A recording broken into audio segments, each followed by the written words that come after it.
बीते वर्षों में देश में लोगों के बीच आर्थिक और सामाजिक समानता लाने के लिए कई कदम उठाए गए हैं।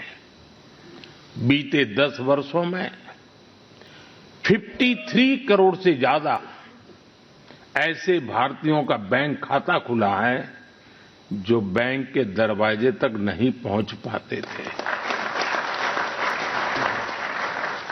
बीते 10 वर्षों में 4 करोड़ ऐसे भारतीयों को पक्का घर मिला है जो कई पीढ़ियों से बेघर थे। बीते 10 वर्षों में 10 करोड़ से ज्यादा ऐसी महिलाओं को मुफ्त गैस कनेक्शन मिला है जो बरसों से अपने घर में गैस पहुंचने का इंतजार कर रही थी।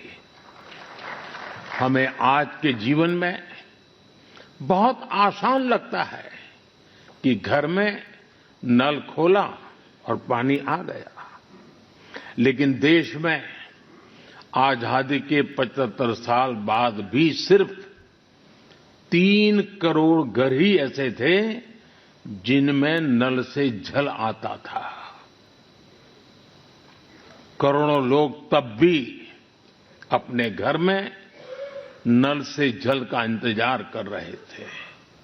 मुझे संतोष है कि हमारी सरकार ने 5-6 साल में 12 करोड़ से ज्यादा घरों को नल से जल देकर नागरिकों का और विशेषकर महिलाओं का जीवन आसान बनाया है। संविधान की भावना को सशक्त किया है। साथियों, आप सभी जानते हैं कि हमारे संविधान की मूल प्रति में भी प्रभु श्री राम, माता सीता, हनुमान जी, भगवान बुद्ध, भगवान महावीर, गुरु गोविंद सिंह जी सभी के चित्र हैं। भारत की संस्कृति के प्रतीक इन चित्रों को संविधान में इसलिए स्थान दिया गया ताकि वो हमें मानवीय मूल्यों के प्रति सजग करते रहें। ये मानवीय मूल्य आज के भारत की नीतियों और निर्णयों का आधार है। भारतीयों को त्वरित न्याय मिले, इसके लिए नई न्याय संहिता लागू की गई है। दंड आधारित व्यवस्था अब न्याय आधारित व्यवस्था में बदल चुकी है। महिलाओं की राजनीतिक भागीदारी बढ़ाने के लिए नारी शक्ति बंधन अधिनियम का ऐतिहासिक निर्णय हुआ है।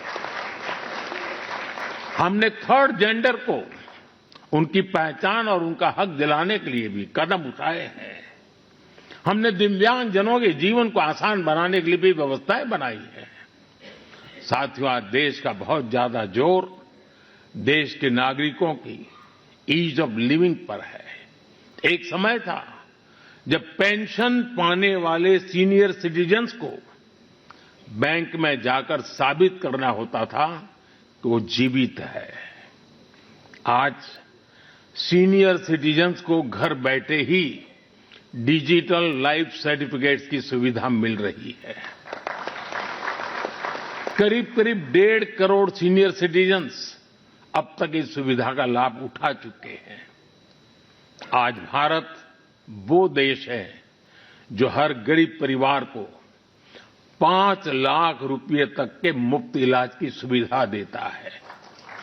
आज भारत वो देश है जो 70 वर्ष से ऊपर के हर बुजुर्ग को फ्री हेल्थ केयर की सुविधा देता है।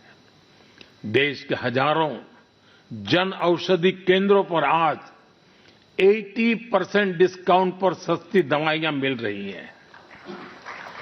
एक समय में हमारे देश में इम्यूनाइजेशन की कवरेज भी 60% से भी कम थी।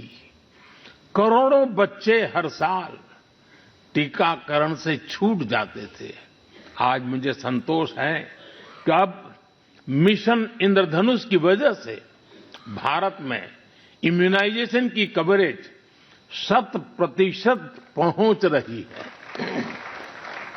आज दूर सुदूर के गांवों में भी समय पर बच्चों का टीकाकरण हो पा रहा है। इन प्रयासों ने गरीबों की, मध्यम वर्ग की बहुत बड़ी चिंता कम की है। साथियों, आज देश में कैसे काम हो रहा है उसका एक उदाहरण एस्पिरेशनल डिस्ट्रिक्ट अभियान भी है। देश के 100 से अधिक ऐसे जिले जिन्हें पिछड़ा कहा जाता था, हमने उन्हें एस्पिरेशनल डिस्ट्रिक्ट माना और वहां हर पैरामीटर में विकास की गति तेज की गई है। आज देश के अनेक एस्पिरेशनल डिस्ट्रिक्ट दूसरे जिलों से बहुत बेहतर कर रहे हैं। अब इसी मॉडल के आधार पर हमने एस्पिरेशनल ब्लॉक प्रोग्राम भी शुरू किया है। साथियों, लोगों की रोजमर्रा की जिंदगी से परेशानियां खत्म करने पर भी आज देश का बहुत ज्यादा जोर है।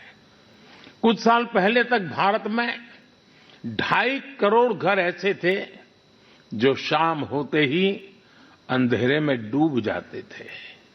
उन घरों में बिजली कनेक्शन ही नहीं था। सबको बिजली का मुफ्त कनेक्शन देकर देश ने उनके जीवन को रोशन कर दिया है। बीते वर्षों में दूर सुदूर इलाकों में भी हजारों की संख्या में मोबाइल टावर्स लगाए गए हैं ताकि लोगों को 4G, 5G कनेक्टिविटी मिलती रहे। पहले कभी आप अंडमान या लक्षद्वीप जाते थे तो वहां ब्रॉडबैंड कनेक्टिविटी नहीं मिलती थी।